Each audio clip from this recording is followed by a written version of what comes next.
Hello and welcome back to Sorare Assist. So today I'm going to be going through the latest transfer guides, the latest transfers that have been completed in the Sorare stratosphere. I'm going to be showing you some of the best signings and some players that could potentially do well at their new clubs, or players that have got favourable transfers. If you like this video, smash the like button and subscribe to the channel. If you're not signed up to Sorare yet, sign up using the link in the description, where you will get some free stuff by using that link. Okay then guys, let's get going then with this. So as I say, today I'm going to be sharing the latest transfers, the latest favourable transfers in the Sorare world. And these transfer guides are from the last 7 days. Completed transfers from the last 7 days. So let's kick off with the first player that I've gone for. The first player is Ibrahim Drezovic.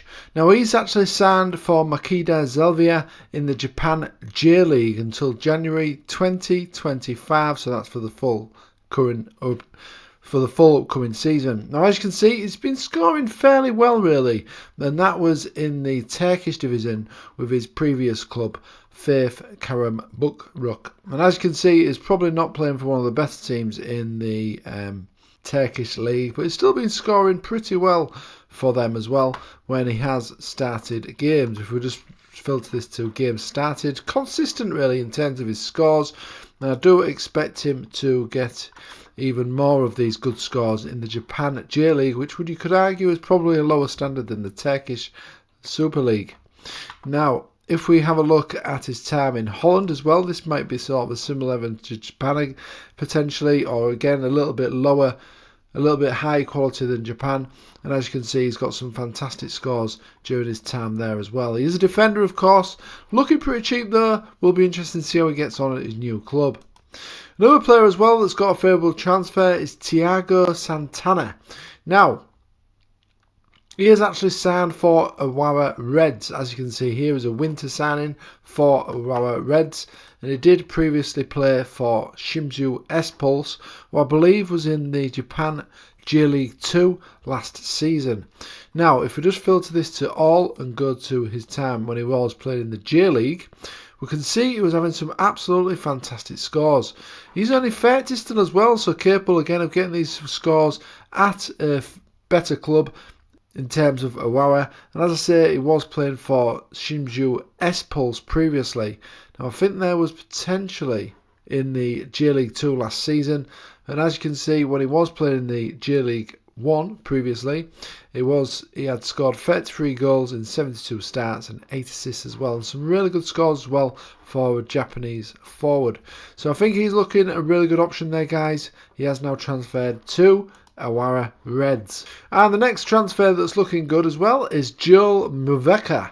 Now he has now signed for Young Boys. As you can see, he's actually on loan though guys, that's something to bear in mind. He's on loan from Lorient.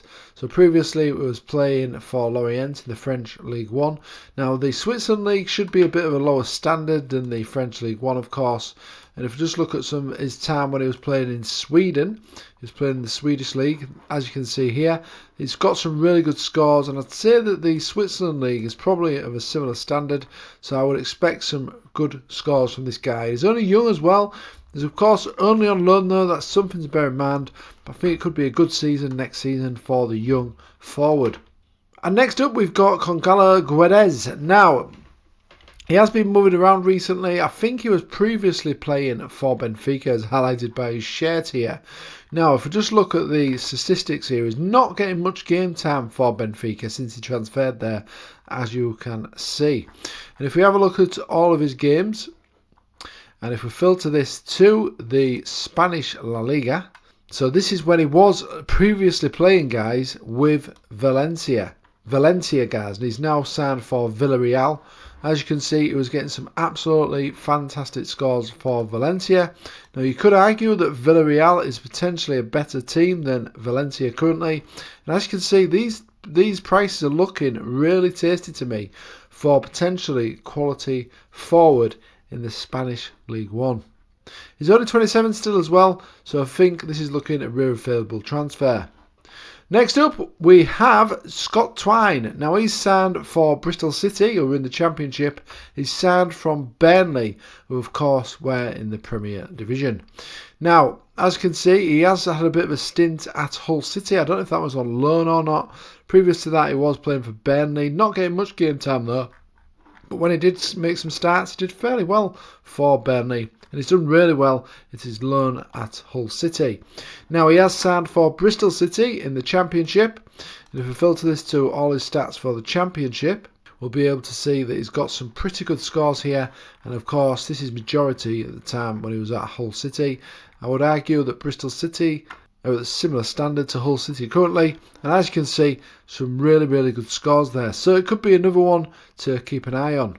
And another good signing potentially is Joe Rothwell. He's signed for Southampton now, and he's signed from Bournemouth in the Premier League. As you can see, he wasn't really getting many starts in the Premier League. And if we filter this to the Championship, we now will be plying his trade, of course, for Southampton. As you can see previously, he got some absolutely fantastic scores here when he was previously playing for Blackburn Rovers. Now, obviously, Southampton are on a fantastic streak at the moment, getting plenty of wins. The only risk here is potentially Southampton could get promoted. That's obviously going to make Rothwell a little bit less appealing. But it could be a good shout for the rest of this season, potentially, if he does get a starting berth. Another interesting move as well is Messiah Okugawa. He's 27 and he's actually now signed for Hamburger SV in the German Bundesliga 2. He was previously playing for Augsburg in the German Bundesliga, as you can see, but not really getting any matches at all. But if we just filter this by the German League 2 games that he was playing, so this was previously a stint at Arminia Bielefeld. As you can see, he did get some pretty decent scores here. So it could be a decent one for the Division 2 sides. He's looking fairly cheap at the moment as well. Another good signing potentially is Mika Beref. Now, he has signed for Sturm Graz in the Austria Bundesliga. Now, he is on loan from Arsenal, as you can see. He's only 20 as well, so he could potentially a good forward for the under-23 division. Now, he is playing for Sturm Graz. Obviously, that's a lower standard of football in Austria than the Premier League. And if we look at all his scores in terms of a potential similar quality, sorry Scottish fans, then we have got the Scottish Premier League here, where he was playing some games. He did get some fairly decent scores.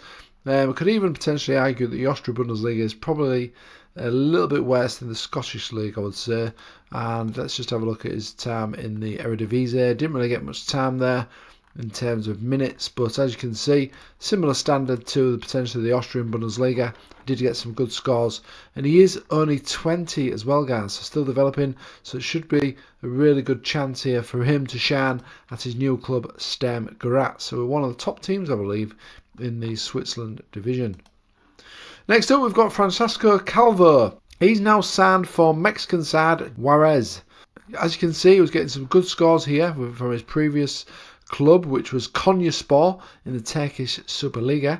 I would argue that the Mexican league is probably a similar level potentially to the Turkish league, maybe a little bit less quality. And previously he's also played in the MLS as well, which could argue is the same sort of level as the Mexican division. And if we just filter this to the MLS during his time in the MLS, we can see he was scoring some absolutely fantastic scores here, guys.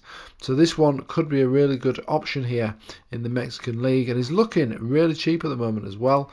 Let's just have a look at his Liga MX. There's no detail for his time in the Liga MX, but as you can see from his Major League Soccer days, absolutely fantastic scores here. This was back in 2022, so it could be potentially a good pickup here for a defender in the Mexican division. So guys, that was all the latest transfers, completed transfers over the last 7 days. This could be potentially a regular thing that I do now going forward. I'll be covering every single league on the Sorare Stratosphere. So if you do like this content, please smash the like button to let me know, and of course subscribe to the channel, and I will look to put out more content like this that does require a lot of research. Okay guys, thanks for watching as always. If you're not signed up to Sorare yet, use the link in the description, really appreciate it. Help support this content as well, of course. Okay then, thanks for watching as always, and I'll see you again on the next video.